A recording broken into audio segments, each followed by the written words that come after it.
By the grace of God, tonight we are going to be sharing from John chapter 12, from verse 9 to 10.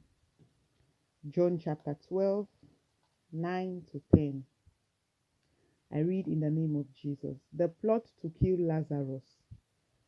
When the large crowd of the Jews learned that Jesus was there, they came, not only on account of him, that's Jesus, but also to see Lazarus, whom he had raised from the dead. So the chief priest made plans to put Lazarus to death as well, because on account of him, many of the Jews were going away and believing in Jesus. I've read John 12, 9 to 11, not 9 to 10. Because on account of him, many of the Jews were going away and believing in Jesus. And so tonight our topic is on account of Jesus in me.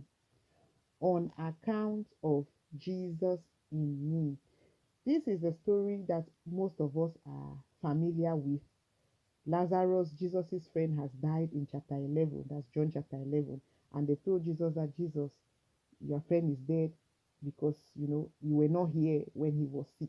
They told Jesus when he was sick, but Jesus said God's glory was about to be revealed in an extraordinary way.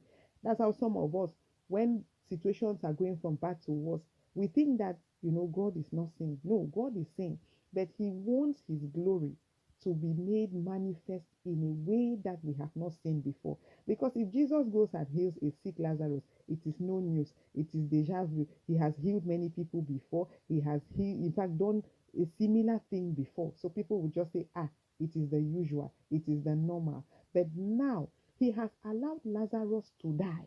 And not just die, but be buried. And not just be buried, but be buried for 4 days. See, it's no joke. When you are buried, 1-2 days, they might say, well, maybe the mortuary attendant made a mistake, or maybe something went wrong. But when you have been buried for 4 days, to a point where even your blood sister is saying, Master, there is a stench, there is a foul smell, there is a bad smell emanating from the tomb. It means you are not just dead, you are not just buried, but you are almost forgotten. But Jesus chose to come into the picture at that particular time because he had never performed that kind of miracle before. God is allowing some of us or some of the situations in our life to get so rotten so that by the time he comes and does the fixing, it will be clear that Jesus has passed this way. It will be clear that Jesus has done it again. But that is not our focus for tonight.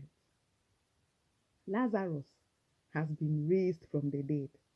And because people have never seen this kind of miracle before, because people don't understand this kind of thing, they are not just coming to see Jesus who resurrected or who raised Lazarus. They are also coming to see Lazarus. Meaning, there is a miracle that God will perform in our lives. There is a testimony that God will give us. There is something that God will do in our lives that will shake our family members, that will shake our neighborhood, that will shake our colleagues, that will shake the brethren, that will shake people and say, no, I don't just want to hear. I want to see for myself. I want to encounter this person for myself. I want to hear from the horse's mouth. They have come to see Lazarus. And as I always say, even if they did not have to kill Jesus for anything, just because of this last miracle that Jesus has performed, there is no way. The Pharisees cannot take it. The Pharisees must do everything to kill Jesus. And not just Jesus, but Lazarus as well. Because Lazarus' being alive is equal to him testifying and bringing more people to Christ.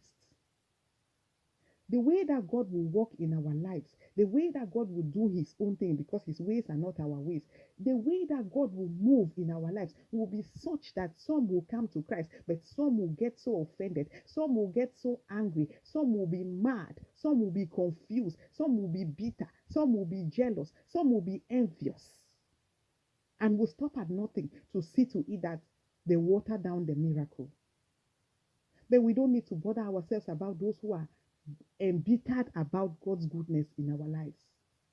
We need to be concerned about those who are coming to see Lazarus and be able to give their life to Christ on account of Lazarus. Not on account of Jesus, but on account of Lazarus. You know, it's the same thing like the Samaritan woman's story in John chapter 8. You know, she has come and she has told the people of Samaria what she has encountered at the well. Come and see a man who has told me everything that I have been through. The people, they come and see Jesus, and when Jesus is invited to Samaria, he stays there for some time. And what do the Samaritans say? We have believed in this Jesus not only because of what you have said, but because of what we have seen and heard for ourselves. Now that brings us to our topic for tonight. Can people give their lives to Christ because of the Jesus that they are seeing and hearing in us? Some of us are excellent Christians on Sunday. See, if you try our Christianity on Sunday, you will have headache. So pious, so righteous, so holy. If you put sugar in our mouth on Sunday, it will not melt. We are cautious, and in fact, if we smash a fly or an ant, it will not die on Sundays. But if you see us from Monday to Saturdays, we are worse than monsters. It is hard to reconcile the people whom we were on Sunday with the people whom we are from Monday to Saturday. But the big question tonight is if our Christianity ends on Sundays or if it continues to the rest of the week.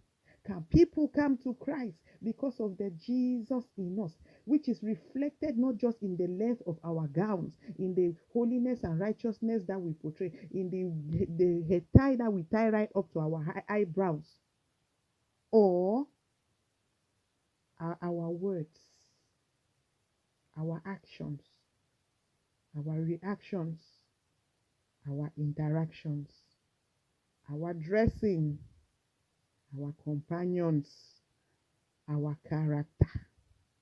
Is it capable of winning over that unbelieving brother, that unbelieving sister? People came to see Lazarus.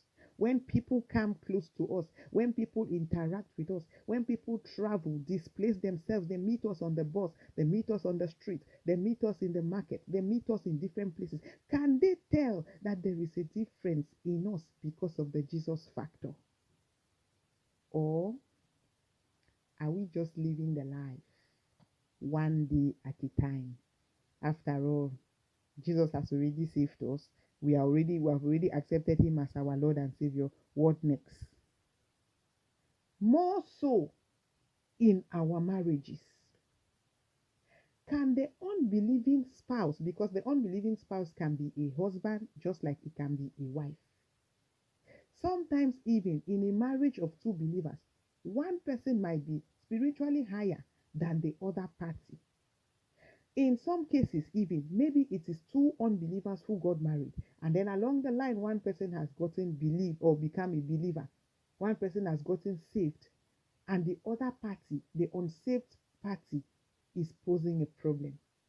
Or it can be two believers, but one has a call of God upon his or her life, and the other floor member does not have spiritual maturity, does not have, the wisdom, does not have the knowledge that is required to be able to support the partner with a call of God upon his or her life, and so begins to pose as a threat.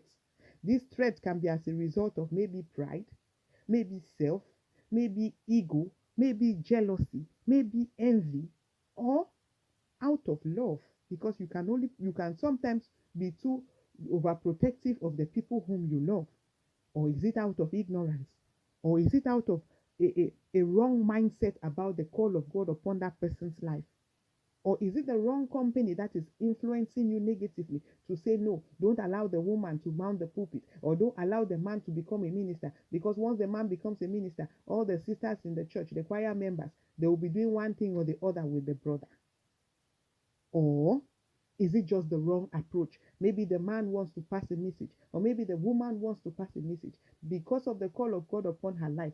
To explain it further, but it is difficult for the person to find the right approach, the right way to explain the call of God, or for the other person to understand the call of God.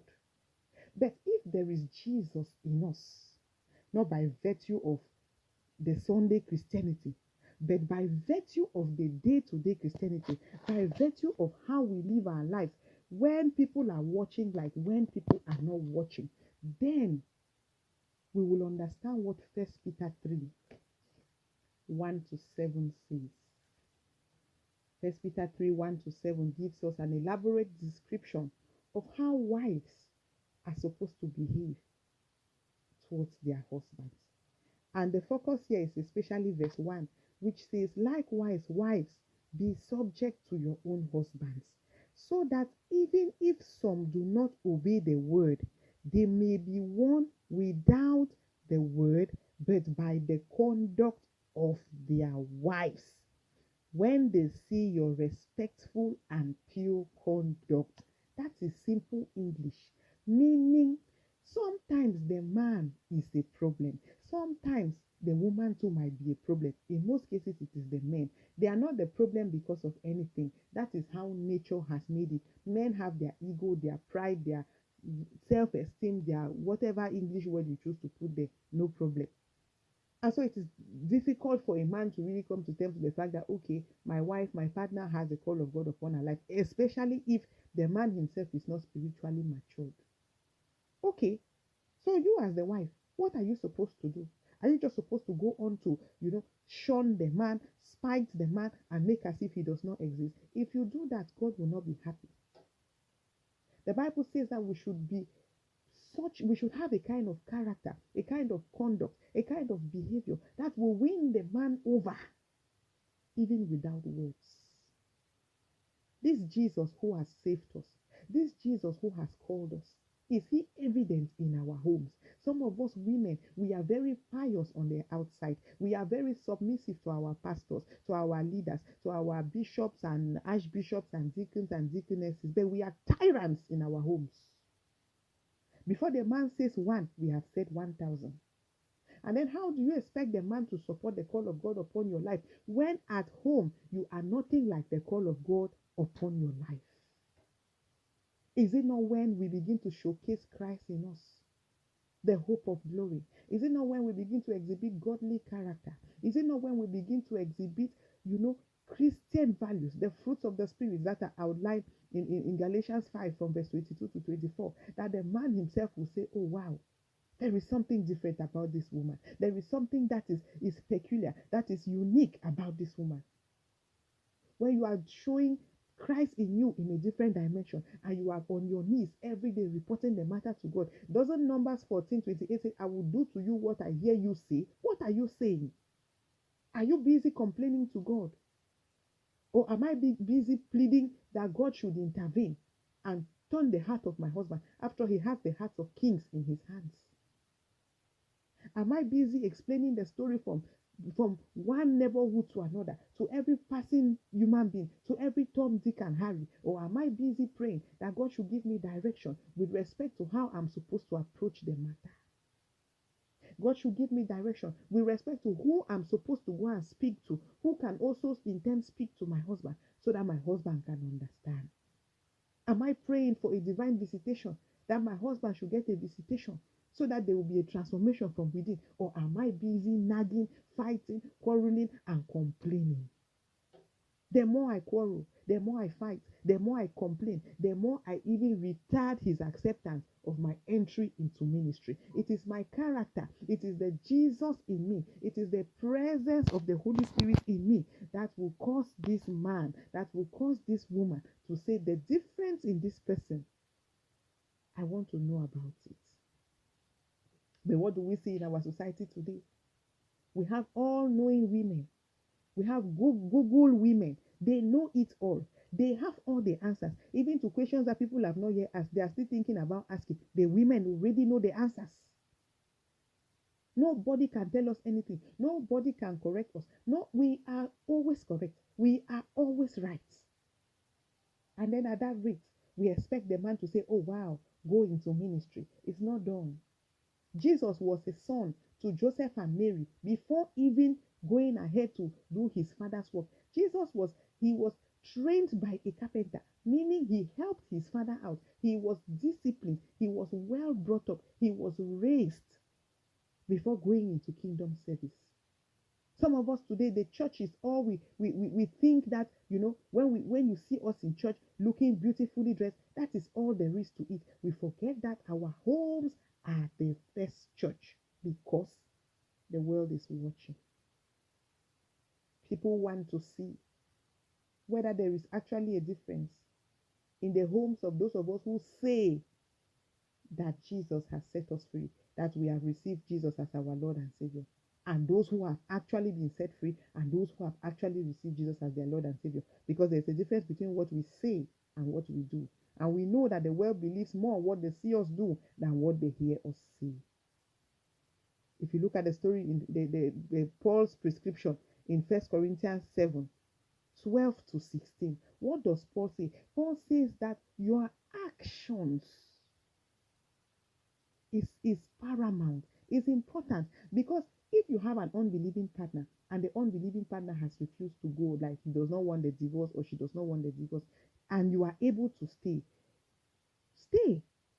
because your prayer, your actions, your words, your behavior, your character, the wisdom that you will exhibit might just be what this person needs to come to the saving knowledge of Christ Jesus. This does not mean that when things are going haywire, when domestic violence has entered the thing, when you are seeing that you are in a life-threatening situation, you sit there and begin to speak English or begin to speak in tongues. No.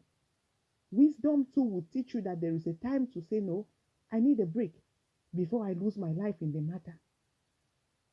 But if it is something that you think that you can handle, you can manage, you can find a way out of it, then we need wisdom. We need divine guidance on how to proceed so that this other unbelieving partner will be able to say, indeed, there is a difference in this person. If you look at the story of Abigail in 1 Samuel 25:14 to the end, there is no instance where Abigail confronted her husband Nabal. She acted wisely. She did the needful at the right time. Some of us are doing the right thing, but at the wrong time, in the wrong place, with the wrong people. We cannot spend all our time in church praying, speaking in tongues. Our homes, we have not cooked. Our children are just looking, shabby. No. Cleanliness is next to godliness. Our God is a God of order. There's no disorder in God's kingdom. As women, before you begin to say, hey, you are the minister of this, yes, there's the call of God upon your life. Yes, you are the minister of God. Yes, you are the this. Yes, you are the that. But how is your home front? It is the orderliness in your home front, backed by your prayer, by your character, by your this, by your that, that will trigger the husband, the unbelieving husband, to say, oh, wow, there is a difference in this woman. I want to get closer. He might not do it easily initially because of ego and all the things, but then with your prayers, with your consistency, with how much you insist and persist, he will say, no, indeed, I want to make a difference. Indeed, I want to know this God who has called this woman closer.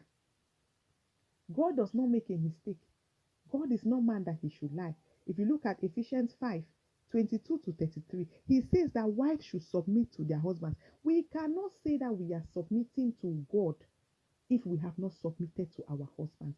Submission is not stupidity. Submission is not naivety. Submission is not foolishness. Submission, especially as unto God, is because you know that when you submit to God, that your husband will have a visitation from God. As God is expecting women to submit to their husbands, that is how he also expects the men to submit to him. And so if you, the woman, you submit to God, God in his own turn will make the husband to understand certain things differently. But if we, the women, we take upon ourselves, every day we are fighting, every day we are quarreling, every day is one problem or the other, how then do we expect the man to believe in the Jesus who has called us? People came on account of Lazarus. How are people seeing us? How are people seeing this Jesus that we say has saved us? It is time for us to face reality. We should not be thinking that when God calls us, it will be a walk in the park, it will be a rosy ride, and or if we have to encounter persecution, we will see the devil with two horns. Never ever. The devil will use the people around us, our husbands, our wives, our loved ones inclusive. Did he not use the Job's wife to tempt Job? Did he not use Peter to tempt Jesus? So we should not expect people from outside to come and be the ones to sharpen us, shape us, and mold us into a better picture or a better form of ourselves through trials, through persecution. It is people from within, because when that happens, it will cause us to depend more on God. It will cause us to understand that on our own we can do nothing. It will cause us to understand that with God we can do all things. It will cause us to understand that with God all things are possible. God can change any situation. God can change any human being. It is not the woman to change the man. It is not the man to change the woman. It is God to do the transformation. When the person with the call, when the believing partner begins to pray, begins to showcase Christ-like characters, begins to show that Christ in me is what is making the difference. When people see Jesus in us, when people see Jesus in our ways, when people see Jesus in our lifestyle, they will come and see and ask questions the same way that they came to inquire about Lazarus. The same way that they came to see truly that indeed God is God. And the Bible says most of them believed. We don't expect everybody to believe, but if most of them believe, then it is a good sign. We don't need to go about explaining our situations to everybody, because some of those people are worse than Pharisees. They are only there to find fault. They are only there to kill us, to deceive us, to destroy us, to distract us, to make sure that because they have missed it, we too should miss it. But we need to use wisdom. We need to apply wisdom. Lazarus pulled crowds on account of what Jesus has done to him. Are we able to pull crowds in our little corners, in our schools, in our offices, in our families, in our homes, in the sight of our spouses, in the sight of our children? Or are we just living our lives one day at a time? It is time for us to understand that even with the call of God upon our lives, we need wisdom. When people see this wisdom in us, they will come looking for us the way David could not resist but marry Abigail after Nabal had died. They will come looking for us. They will come saying that this is the solution to the problem. Even if they don't know us, even if they've never met us, even if they don't know anything about us, but because of the Jesus factor in us, they will come looking for us. The way they came looking for Lazarus. The way people gave their lives to Christ, believed in Jesus on account of Lazarus. I pray that somebody will have this reawakening, will have this consciousness that we are the light of the world, a city built on a hill that cannot be hidden. And so our actions, our everyday life, our lifestyle should be a reflection of Christ to the watching world, so that they will come and see Christ in us and also believe in the saving power of Christ Jesus. May God bless his word in Jesus' name. Amen.